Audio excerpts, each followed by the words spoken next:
Bonjour tout le monde, nous sommes le jeudi 29 septembre 2021, le Bitcoin est toujours sur le niveau des 40 à 42 000, voilà, on est plutôt sur quelque chose finalement qui stagne. Alors courant de la nuit je crois qu'on a fait une mèche, hein. Alors si on se met sur du 1 heure on pourra la visualiser. Voilà, donc c'était il y a quelques heures, nous avons fait une pointe à 40 700 $. Ça fait donc un petit moment qu'on range entre ces deux zones, hein, ici vous voyez, donc on s'ennuie un petit peu sur ce marché. C'est pourquoi aujourd'hui on va aller faire des choses intéressantes, comme tout d'abord avant l'introduction, aller voir les indicateurs long terme.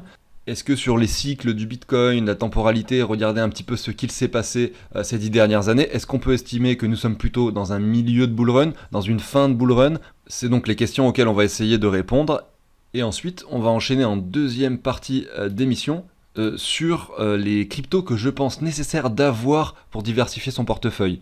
Voilà, il y en a 5, je vais vous en présenter 5. Selon moi, c'est des cryptos intéressantes, puisque c'est des cryptos qui n'ont pas énormément performé sur la première partie du bull run.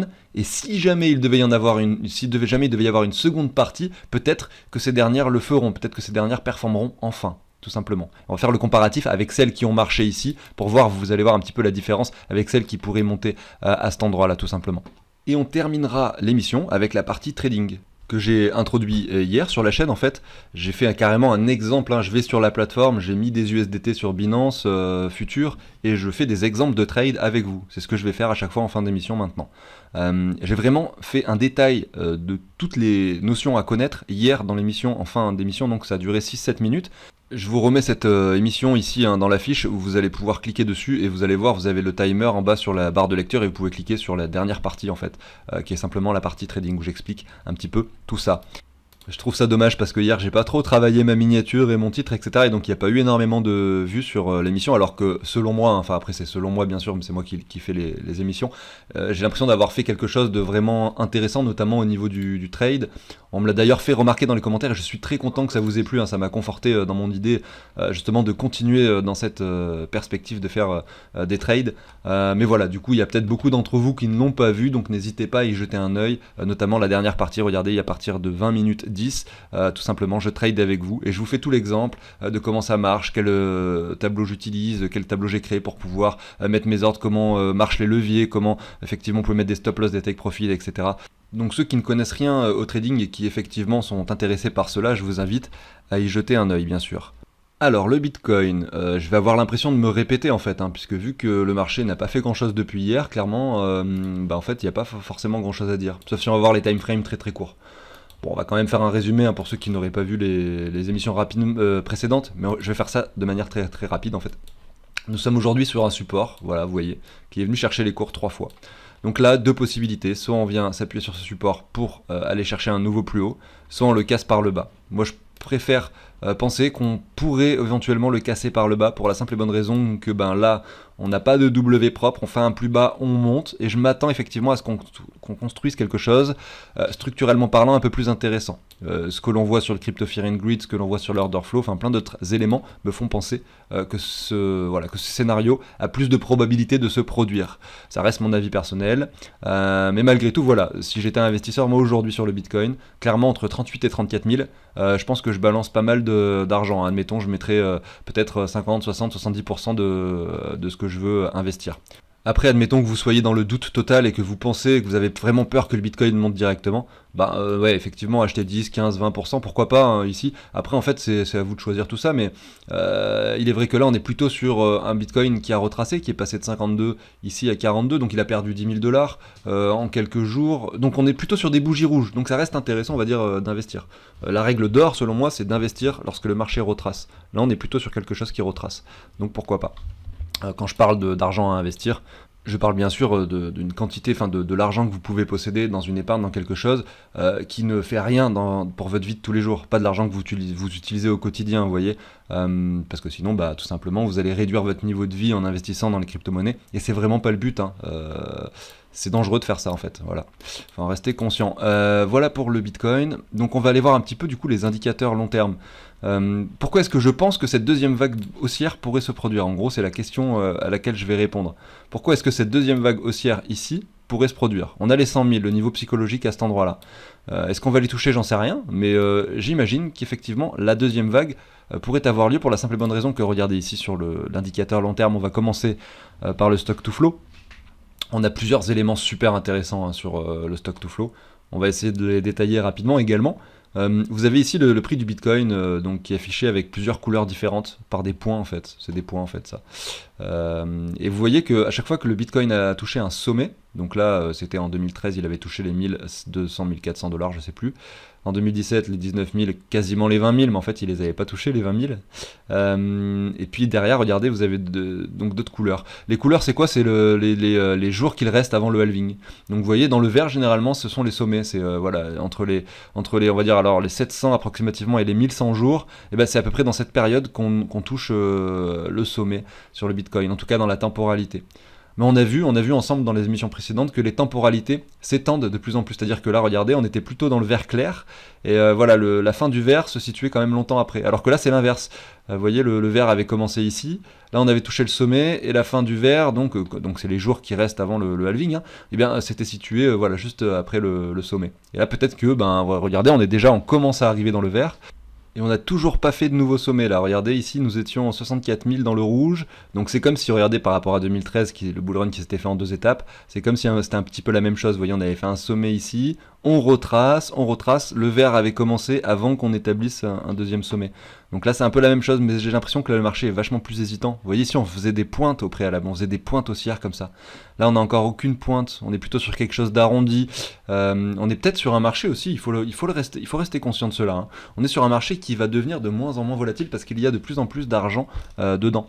Donc à chaque fois, donc au préalable en 2013, en 2018, on avait des excès haussiers très importants avec des bulles spéculatives, on va dire, comme si le Bitcoin était devenu une bulle spéculative l'espace de quelques semaines, quelques mois, avant que le prix se rééquilibre sur le stock, d'ailleurs sur l'indice du stock to flow, hein.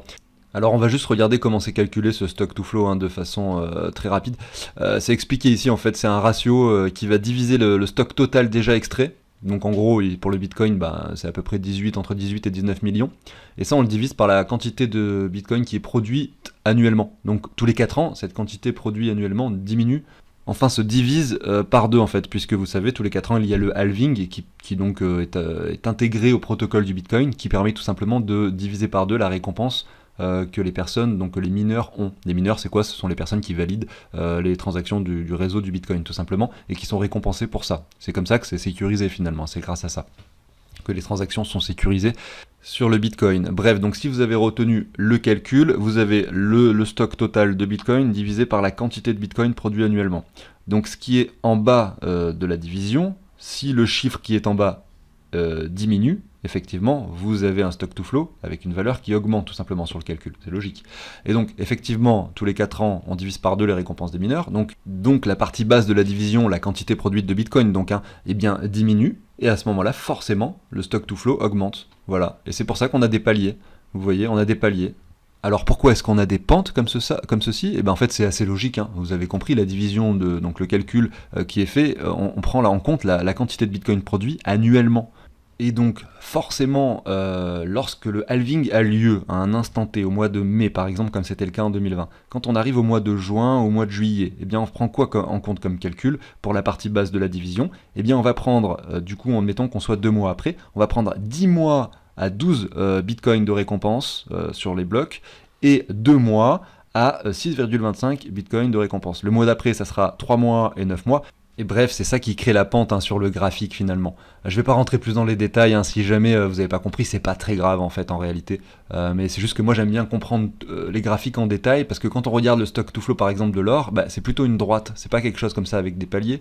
Et donc si on se pose la question de pourquoi est-ce qu'il y a ces paliers, effectivement, et qu'on regarde le calcul, comment il est fait, on le comprend en fait. C'est logique. Voilà, ensuite derrière, qu'est-ce qu'ils disent ici? Il faut faire attention malgré tout, le stock to flow, voilà, ça reste un modèle en fait, mais ça prend pas en compte, excusez-moi, l'offre et la demande. Si demain plus personne veut acheter du Bitcoin, son prix va chuter et retournera à 0. Aparté terminé, je reviens sur mon analyse.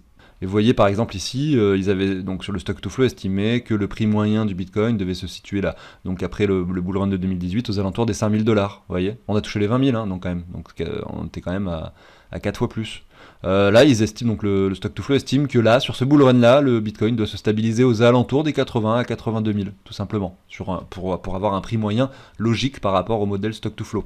Donc si on fait encore x4, comme c'était le cas au préalable, ce que je doute, hein, regardez ici c'était 100, là il y avait x10 carrément entre le modèle stock to flow et le sommet. Là il y avait x4. Donc là, qu'est-ce que ça va faire? Peut-être qu'on va juste le toucher et redescendre. Peut-être qu'on va aller un petit peu plus haut, 100 000, faire x 1,2 et redescendre. Vous voyez, il est de moins en moins volatile le Bitcoin. On le visualise hein, clairement ici.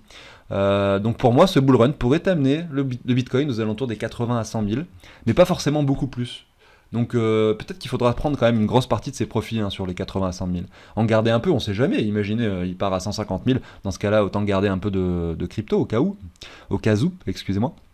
Enfin voilà, vous avez compris l'idée, et regardez, si on suit ça encore les années prochaines, bah peut-être qu'il atteindra les 800 000, et s'il fait un petit excès haussier, qui sait, peut-être le million de dollars pour le Bitcoin, aux alentours de 2000, regardez, c'est ici, 2025, 2028, voilà.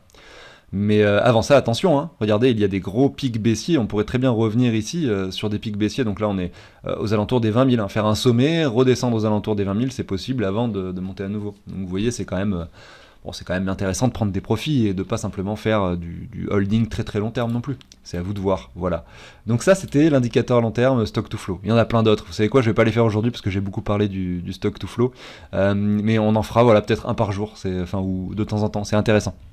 Je m'arrête là pour le Bitcoin, donc n'hésitez pas bien sûr à vous abonner, à liker si le contenu de la chaîne vous plaît. Moi, je vais vous passer la petite introduction et on continue bien sûr hein, avec la suite.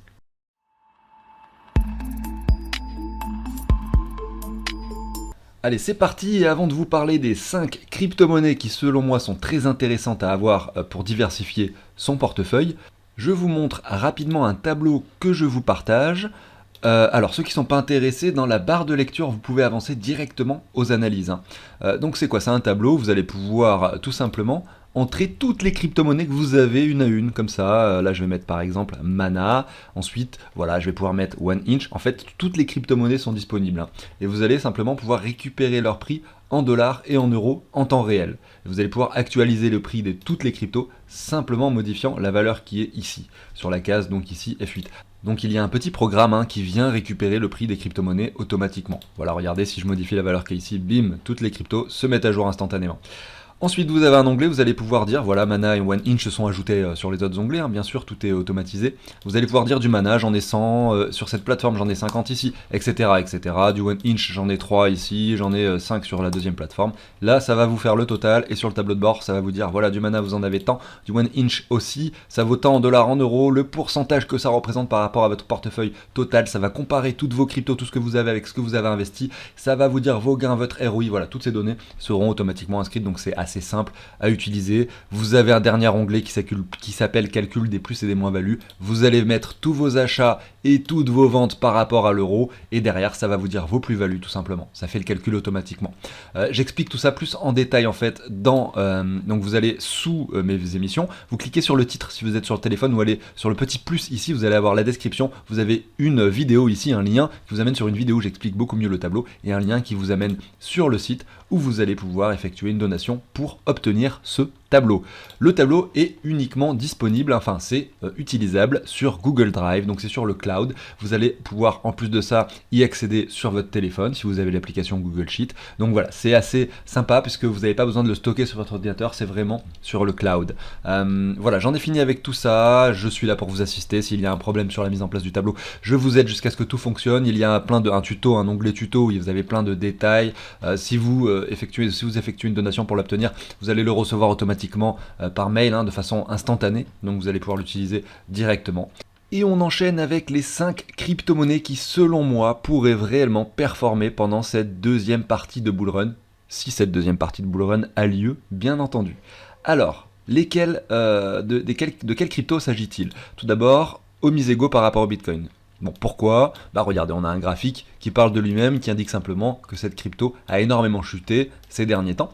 Mais on voit que là, elle latéralise, elle a effectué un sommet très important par rapport au Bitcoin, ici donc de mai 2020 à ici, regardez, août 2020, elle a quand même pris 1000%. Derrière, elle retrace aussitôt pour perdre tout ce qu'elle a gagné au préalable. Voilà.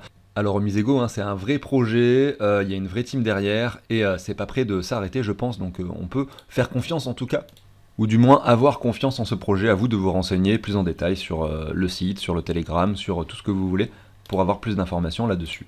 Aujourd'hui, qu'est-ce qu'on a? On a un W qui vient de se dessiner, et c'est là que ça devient très intéressant. Tout d'abord, en weekly, on a observé un premier petit W, confirmé ici, retour de neckline, dernière petite poussée, excusez-moi, qui amène le cours sur une performance quand même de 200% par rapport à ici, entre décembre et le mois de mai. Mais malgré tout, vous l'avez vu, hein, pendant cette période, qui était entre décembre 2020 et mai 2021, la plupart des cryptos, il y a quelques crypto-monnaies qui ont pris énormément de valeur. Je pense au Binance Coin, je pense à IGLD, je pense à également l'Ether qui a pris beaucoup de valeur. Mais vous voyez que lui, en revanche, voilà, il n'a pas, quand on voit le graphique par rapport au Bitcoin, il n'a pas performé tant que ça. Voilà. Ensuite, il retrace. En plus, il repère quasiment tout ce qu'il avait gagné par rapport au Bitcoin. Et là, depuis le 26 juillet, regardez, il est en train de performer de façon assez rapide en fait. Il n'y a aucune bougie rouge quasiment ici. Sur autant de semaines, c'est assez rare finalement. Et on a une performance, regardez, de 100%. Et on vient établir un nouveau sommet. Donc je peux mettre ici des droites. Et vous pouvez observer très facilement que l'on fait un nouveau sommet à cet endroit-là. Qu'on vient casser la neckline de ce W directement. Et là, on est en train encore cette semaine d'établir quelque chose plus haut que les niveaux précédents. Est-ce que ça veut dire qu'il faut acheter maintenant? Peut-être pas, on va aller voir son cours par rapport au dollar juste après, mais en tout cas peut-être attendre effectivement un petit retracement, un retour de neckline pour investir. Après, si vous voulez prendre, peut-être si vous voulez absolument acheter de ce token, les prix actuels restent intéressants. Quand on voit ce graphique, on voit qu'il y a quand même une marge énorme. Et si on reprend simplement un Fibo, alors je prends même pas la mèche, un Fibo qui fait ceci, vous voyez que la zone de rechargement est encore plus haut. Donc déjà, on pourrait imaginer un retour ici sans vraiment trop de soucis. Maintenant que le W est confirmé, ça pourrait arriver rapidement. Je vais vous parler de la deuxième crypto, c'est XTZ. Voilà, donc XTZ, qu'est-ce qu'on a? On avait un mois de mai très bullish, alors est-ce que c'était? Oui, non, c'était plutôt en 2020, excusez-moi. L'été dernier, cette crypto, c'est comme Omisego, elle a énormément performé avant que le Bitcoin performe. C'était l'été, là, c'était l'été 2020. Vous voyez, le Bitcoin était encore à 8000 $ à ce moment-là. Et donc Tezos a pris énormément de valeur par rapport, du coup, au Bitcoin. Donc je vais revenir sur le graphique d'Omisego par rapport au dollar après, je vais faire Omisego et Tezos en même temps, parce que je vois que je l'ai oublié, mais c'est pas grave, on va faire les deux en même temps. Ensuite Tezos a retracé, derrière qu'est-ce qu'il fait? Pareil, il nous forme un W, donc la configuration est similaire, je vais pas m'attarder dessus, on a une configuration similaire, avec en plus une bougie rouge ici. Donc clairement, par rapport au Bitcoin, on voit que c'est intéressant. Voilà pour ça. On va regarder un contre-exemple, par exemple, je sais pas, IGLD.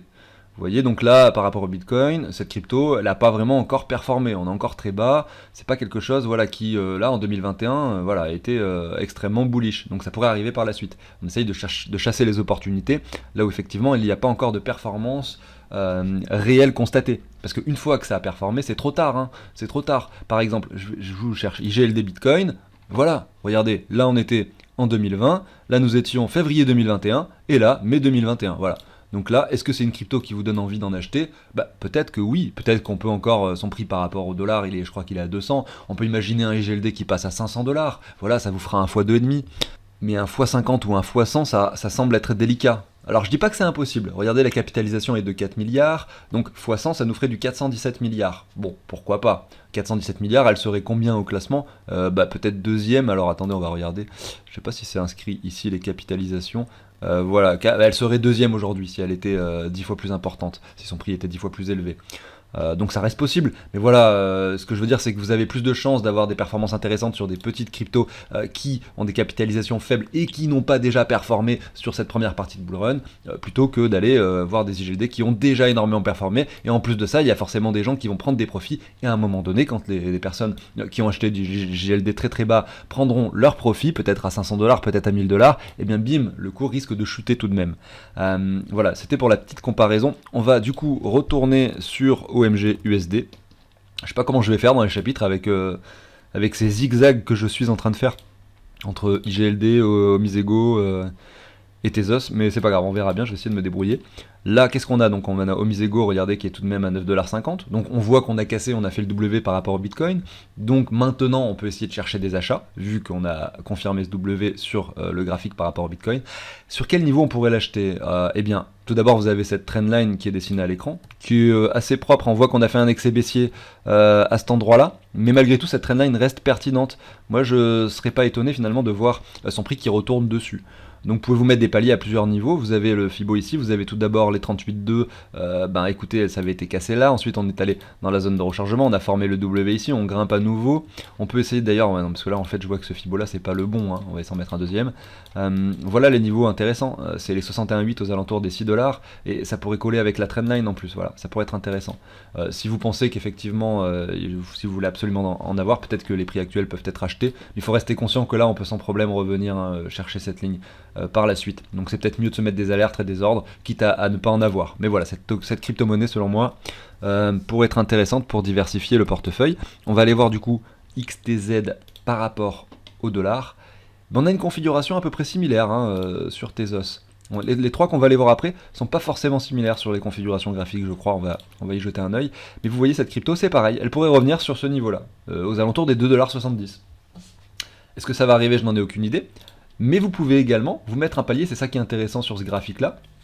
Regardez, je mets cette ligne-là pile poil sur les corps de chandelle. Pour vous montrer ça, je vais me mettre en droite et on visualise, regardez que ça fait pile poil les sommets. Donc c'était bien les corps de chandelle, je me suis pas trompé.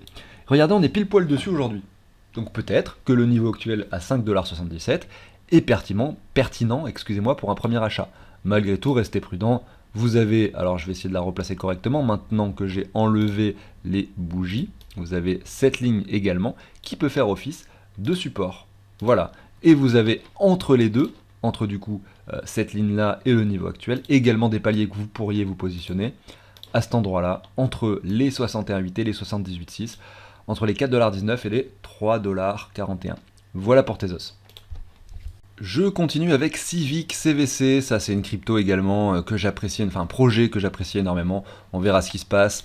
On a malgré tout cette ligne à traverser, à transpercer, regardez cette ligne qui est donc tenu le cours ici également, ensuite on a joué dessus, voilà, on a méché à cet endroit-là. Si on la casse là, on pourra dire que vraiment on a quelque chose qui est prêt à partir, mais pourquoi pas essayer de l'acheter encore sur les niveaux actuels qui sont très intéressants, puisqu'on a un RSI, regardez, qui reprend énormément de valeur, on a l'impression que les acheteurs sont revenus dans la partie ici, par rapport au Bitcoin on est sur quelque chose d'assez bullish, malgré tout sur une tendance haussière, et en plus on a quelques bougies rouges ici, qui nous disent que voilà, peut-être qu'on a un niveau intéressant pour investir. Si je prends un Fibo comme ceci, on voit qu'on revient chercher la zone de rechargement en correspondance avec cette trendline. Allez, on va essayer de regarder par rapport au dollar quels sont les niveaux sur lesquels on pourrait acquérir de cette crypto-monnaie. Alors désolé pour ces traits dégueulasses. Voilà, je les ai retirés. Alors, effectivement, ce qu'on pourrait se dire ici, c'est que si on prend tout simplement un Fibo qui prend cette hausse et qu'on prend en compte la mèche, on est déjà sur des niveaux intéressants aujourd'hui à 40 centimes. Là, ici, entre les 48 et les 33 centimes.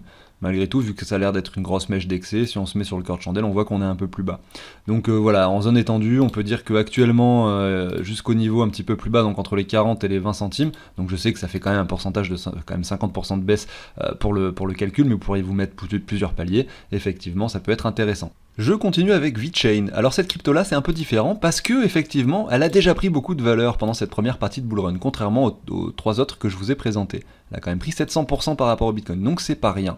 Malgré tout, elle a quand même pas mal retracé depuis, parce qu'elle a à nouveau perdu ici 50% de sa valeur. On revient tester l'ancien sommet ici par rapport au Bitcoin, qui est matérialisé par cette ligne horizontale jaune. On la teste une fois ici, on revient dessus. Donc là, c'est un niveau critique, vraiment c'est un niveau critique. Soit on transforme ça en W, et là clairement c'est le bonheur sur VET, soit effectivement on transforme ceci en M, et là effectivement ça risque d'être un petit peu plus bearish sur cette crypto.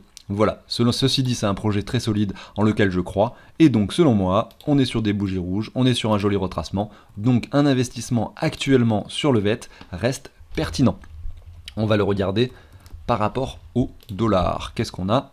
On a ici un graphique à peu près similaire, on peut se reprendre un Fibo qui récupère cette hausse et on voit qu'on est dans cette zone de rechargement. Donc là, les 8,5 centimes aujourd'hui sont pertinents selon moi pour commencer à acheter du VET, si c'est pas déjà fait, puisque ça fait plusieurs fois déjà qu'on en parle sur la chaîne.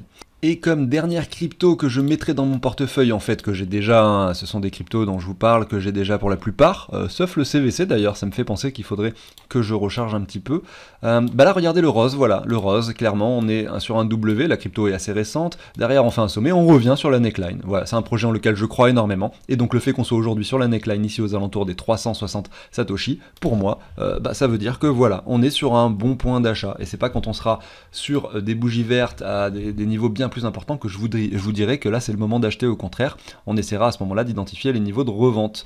Alors par rapport au dollar, c'est un petit peu différent le graphique comme toujours, hein, mais je préfère à chaque fois me baser sur les graphiques par rapport au Bitcoin pour prendre mes décisions, et puis ensuite je regarde les prix par rapport au dollar pour essayer d'imaginer à quel prix il pourrait être intéressant d'en acheter si jamais je veux en acheter avec des stablecoins. Voilà le graphique, voilà la zone de rechargement, nous sommes en plein dedans, donc les 15 centimes aujourd'hui, après avoir touché ici les 38, semblent pertinents. Et si derrière cette crypto veut performer, pourquoi pas imaginer un sommet bien plus important que l'on ne peut pas imaginer et définir maintenant, je veux dire, puisque il n'y a pas beaucoup d'historique, il n'y a pas de niveau de résistance de support plus haut, donc c'est très difficile à identifier. La seule chose qu'on pourrait faire, ça serait de se mettre un Fibo de prolongation comme on a l'habitude de le faire, reprendre le niveau bas ici, le sommet ici, le niveau bas à cet endroit-là, et regardez, nous avons touché les 123,6 déjà, on pourrait très bien retourner au 161,8 de Fibo aux alentours des 42 centimes, les 261,865 et regardez les 423,6, 1 dollar à peu près. Donc voilà, 1 dollar, là on est à 15 centimes, ça nous ferait un petit x6 si jamais cette crypto devait effectivement performer pendant cette deuxième phase de bull run, si également cette deuxième phase a lieu, je le répète. Voilà, j'en ai fini avec cette présentation des 5 crypto-monnaies qui selon moi sont très intéressantes pour diversifier son portefeuille, et je vais terminer l'émission avec la partie trading. Alors voilà la position de trading que nous avons imaginée hier. Je ne vais pas la modifier aujourd'hui parce qu'on est déjà loin dans la vidéo, mais ce trade pourrait être pertinent pour la simple et bonne raison qu'on a un graphique aujourd'hui quand on se met en daily ici, avec un marché qui, comme je le disais, pourrait revenir non loin de ces 61,8 de retracement, notamment aux alentours des 3800 $.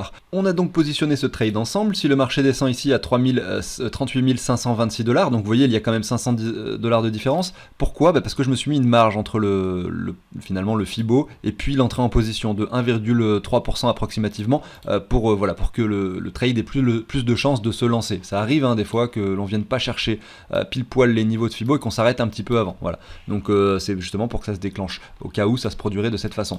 Derrière, si on retourne aux alentours donc des 40 924, le trade serait gagnant, donc ça correspond finalement, regardez, à cet ancien sommet ici, donc ça serait pertinent. Et si jamais le cours redescend ici aux alentours donc des 36 000, un petit peu en dessous des 37 000, le trade sera perdant.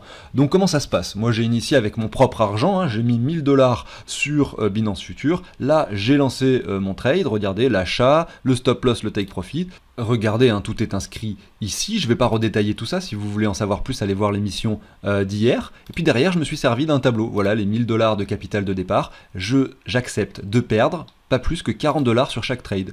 Donc que je mette mon stop loss ici plus bas, plus haut, je ne veux pas perdre plus que 40 $. Et pour ça, j'ai créé ce petit tableau qui permet de savoir justement avec combien d'argent il faut rentrer en position, tout simplement. Sur ce tableau, on inscrit bien sûr le prix d'entrée en position, le prix du stop loss et le prix du take profit, le levier, et automatiquement, on sait qu'il va falloir entrer en position avec 0,026 Bitcoin. Malgré tout, 0,026 Bitcoin, si je mets un levier 1, on va voir, ça représente 1005 $. Donc vu que là je trade qu'avec 1000, je ne peux pas le faire ce trade. Donc j'augmente le levier, je mets un levier 5. Donc ça divise par 5 la somme investie, puisque finalement ils vont me permettre d'acheter 1000 $ de Bitcoin avec seulement 200 $. Voilà, et c'est ce qui s'est passé ici, regardez, j'ai plus 1000, mais regardez, j'ai 999, regardez, ça correspond pile poil, 201, voilà. Donc parce que j'ai mis mon ordre, voilà, tout simplement. Donc c'est l'argent qui me reste encore en dispo. Ils me prélèveront que ça si jamais je rentre dans ce trade, et c'est ça qui est super intéressant en fait avec les leviers, mais il faut savoir bien les utiliser. Parce que lorsqu'on met des stop loss, on sait qu'on va pas perdre plus qu'une certaine somme. Voilà, donc ce tableau, il permet de faire tous ces calculs, et vous savez exactement combien vous gagnez si vous gagnez le trade, combien vous perdez ici, la valeur d'entrée, etc. Et c'est un tableau également que vous pouvez recréer chez vous. Ou bien aller sur mon site, CryptoOrganize bien sûr, et vous pouvez effectuer une donation pour obtenir ce tableau si vous le souhaitez. Mais c'est pas très compliqué de refaire les calculs si vous le voulez aussi également. Voilà pour ça, donc j'en ai fini. Le trade, du coup, pour parler du trade en lui-même, rien de plus qu'hier finalement à dire. Regardez, on avait cette mèche baissière, on a décidé de ne pas casser pour l'instant. On rebondit, donc peut-être qu'on va rebondir un petit peu plus haut. Peut-être que ce trade se déclenchera durant le week-end, qui sait, ou peut-être demain, voilà, on verra. En tout cas, il faut rester patient dans le trading. Il faut pas vouloir faire des trades à tout prix, même si moi c'est un peu mon envie là, parce que j'ai envie de vous montrer des trades en fait, mais il faut pas le faire, parce que c'est toujours bien de rester prudent et de garder le plan de départ que l'on avait. On s'est dit que voilà, on pouvait venir jusqu'ici, je reste sur mon idée de départ. Si on n'y va pas, tant pis, le trade ne se déclenche pas. Et puis c'est tout, on essaiera d'avoir d'autres trades plus tard. Peut-être que le marché va faire ça, un nouveau sommet ici, on vient casser ça. Derrière, on peut imaginer un petit retour ici. Bim, on lance un trade ici pour jouer la hausse qui arrive par la suite ensuite. Donc vous voyez, en fonction de ce que le marché fera, on va changer nos plans tout simplement. Et voilà, c'est pas forcé que tous les trades se déclenchent.